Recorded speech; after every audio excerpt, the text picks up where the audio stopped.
Well, hello folks, Captain Lou here with your In the Know with Sea Tow segment. Today we want to talk about safety and things you should have on board to prepare for your day on the water. Some of the good things to have: extra fluids. You want to make sure you have hydraulic fluid, extra oils, always a good thing to have on board. I like to stash at least a 6-pack of water somewhere on the boat just in case I run out of whatever's in my cooler. In case of emergency, I always have it, so you want to make sure you always stay hydrated. Good thing, especially if you got the kids, the wife, the family on board. You know, some hand sanitizer, some sunblock, some zinc, some hats, long sleeve shirts, always a good thing. Most importantly though, your essentials, your life safety, first aid kit. Always want to make sure you have a good one. I like to keep the wrapper on at all times unless I necessarily, absolutely need to use it. I know that the contents inside are safe and dry and are always where I need them. Make sure your fire extinguisher, you always want to check, make sure it's in the green. All right, make sure the safety pin is in and that there's a safety tab that's holding it in. Make sure that it hasn't been discharged accidentally or whatever. Do a visual inspection, make sure there's no rust or corrosion buildup or any of the paint's flaking off. And if so, just toss it out, get a new one. These are fairly inexpensive, $29 at your local hardware store or marine store. I also like to keep a pair of surgical scissors on board. You never know. These things will cut right through fishing hooks.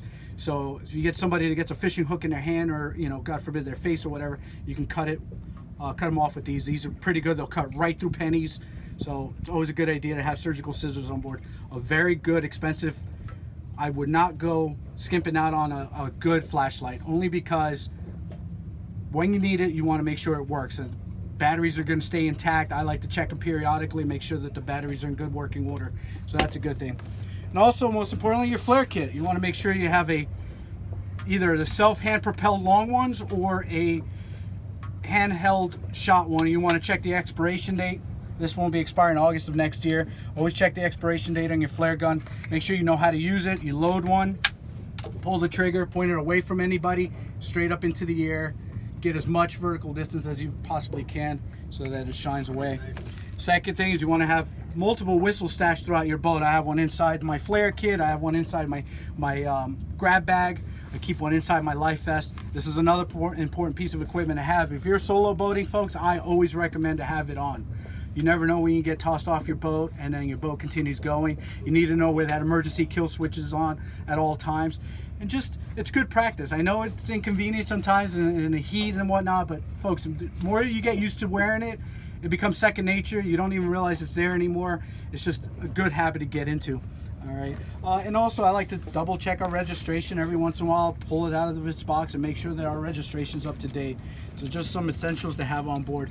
I like to keep a dry bag for my cell phone in case I have to go over for whatever reason. I could toss my valuables in here, and I also carry a Pelican, a small 1060 Pelican case where I keep my wallet, my keys, a battery charger, and my license, etc. So always good thing. You need to jump overboard, you can grab this and go and it'll float, so good thing. And lastly is a good set of tools. I always keep a tool roll with me at all times, whether it's my working boat or my personal boat. Just the essentials, you know. It's just something, if I need to tinker with something on the moment, at least I have some tools to help me get through things. So just a good thing to have, or even if you get a socket set with multiple tools. Other than that, folks, just a reminder, you know, stay safe, plan accordingly. You never know what can go wrong. Things can change within an instant. And it's just important to have, you know, a thorough plan in your head and work things out, work scenarios that possibly could happen. And most importantly, remember, Channel 16 is your lifeline on VHF radio. You can get a hold of us, you can get a hold of the Coast Guard, and we're always listening, folks. So Sea Tow Fort Lauderdale, standing by.